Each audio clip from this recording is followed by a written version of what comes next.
Of course, the political map has changed here too a lot in the last few years, not least in Scotland, where the once almighty SNP lost its all-powerful boss, lost its secure lead in the polls and could lose half its seats in the general election. It's lost its mojo.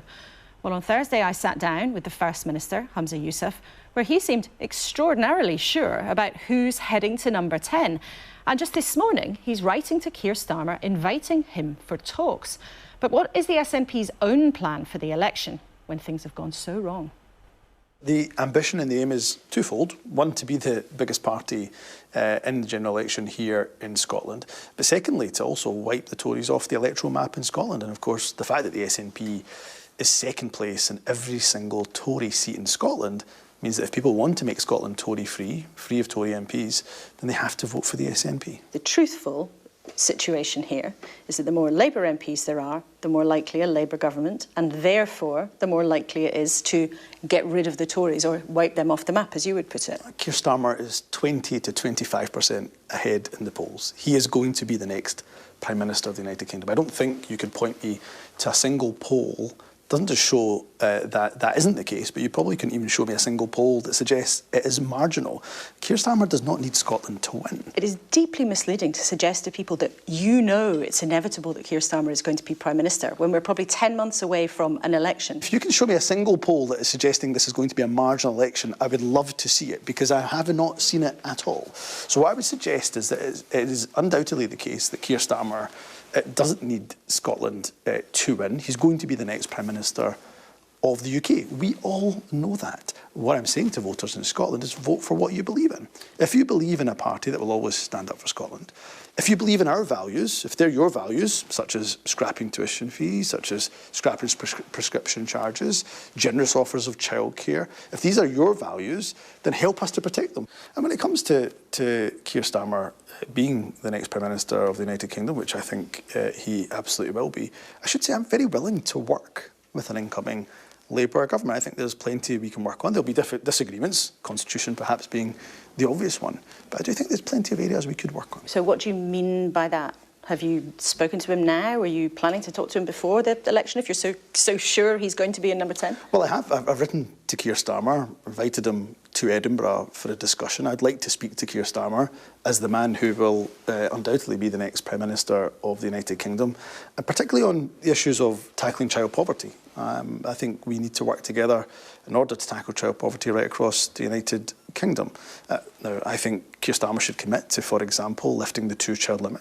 And by doing so, he would lift 250,000 children out of poverty across the UK, 15,000 children here in Scotland.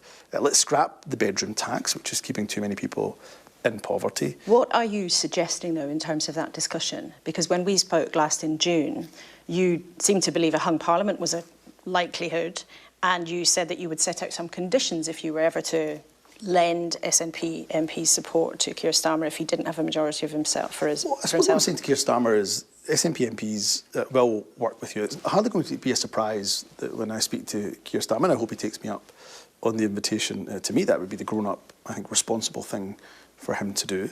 That I will advocate for a second independence referendum, because I've got all of the reasons why I think our mandate has been ignored over the years, and I hope he'll take a respectful approach to listening to Scotland's voice.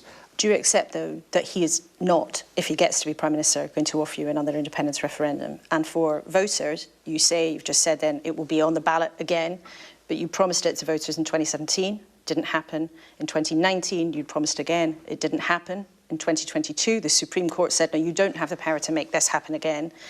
Do you accept independence and another referendum? They're just not going to happen anytime soon. I don't accept it for two reasons. And you and I spoke about this last time we had an interview.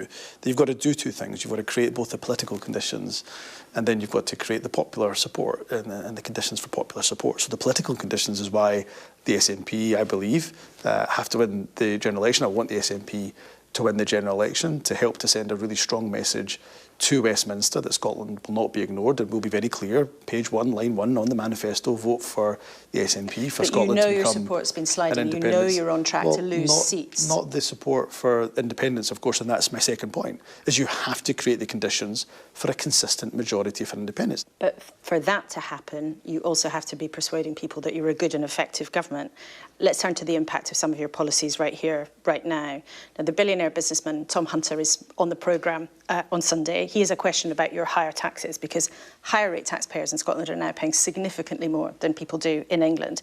Tom Hunter's question is, given Scotland now has 6 different tax bands as opposed to 3 in the UK, do you see this as an incentive for startups trying to grow businesses and talent to set up in Scotland? Now, there's a major big business voice.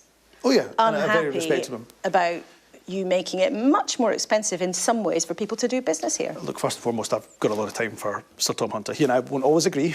We'll have disagreements, clearly, but he is an important business voice and one that I've engaged with on a number of occasions. Do remember, in Scotland, the majority of taxpayers will pay less tax in Scotland than, of course, taxpayers elsewhere in the UK.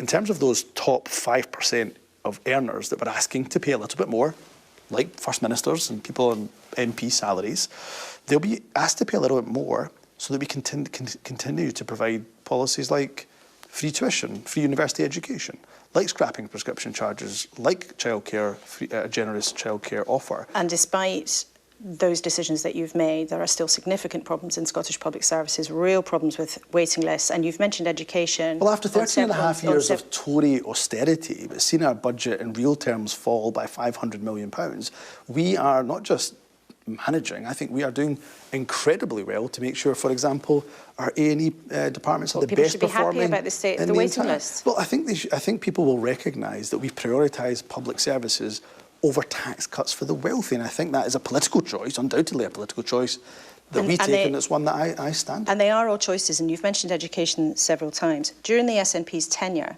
Scottish schools have slipped back in the well-respected PISA ratings quite significantly, and Scottish schools and the education that Scottish kids get is now behind the education that English children are getting. Are you proud of that? Well, look, I said at the time when the PISA study stats came out that I didn't think that was good enough, and that's why one of the first things I did was actually enrol Scotland, as First Minister, enrol Scotland back into a whole raft of international studies, which we will do. But that, of course, tells one part of the story. If you look at, for example, the progress we've made in relation to reducing literacy and numeracy, if you look at the progress we've made in terms of young people achieving hires and advanced hires, we've managed to make progress in a number of areas. Scotland has slid in the international figures, and that is important. That matters to Scottish parents. It matters to Scotland's standing in the rest of the UK. You say yourself it's not good enough, and you have been in charge here of health, of education, of many different things, and on many different measures, actually, the record does not look pretty. And in a way, there's a real parallel between the SNP and what's happening with the Conservatives across the UK. You've been in power for a long time. A lot of things seem to be going the wrong way. Your popularity has slid back. And there's a thing about sort of incumbency. People look and think, well, they're kind of out of ideas. Do you accept that parallel? No, I don't accept the parallel, because I can point to the fact that through our actions, when it comes to the issue that I said will be the defining mission of the government that I lead, we had in 2023 90,000 fewer children in poverty. What I've said is that also when it comes to our health service, we can demonstrate that, yes, there are absolutely challenges, but we've not lost a single day of the NHS to strike action, which is very different to Wales, very different to England. When I look at our other public services, we have recorded crime at record low levels under the SNP. Just lastly, you have been one of the UK politicians who's repeatedly called for a ceasefire in Gaza.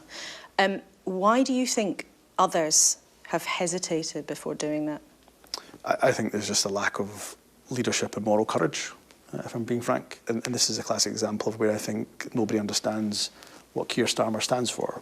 Why has he not shown the appropriate leadership on the issue of Gaza? And I don't know the answer to that, but I don't know how anybody can see that level, as I say, of death and destruction and not call for an immediate halt and an immediate ceasefire. Do you think sometimes people place a different value on Palestinian lives, on Muslim lives. Without a shadow of a doubt, that if you talk to anybody who's Palestinian, you speak to many people in the Muslim community, they feel that the Palestinian blood is very cheap. First Minister, thank you very much indeed for speaking to us. Thank you.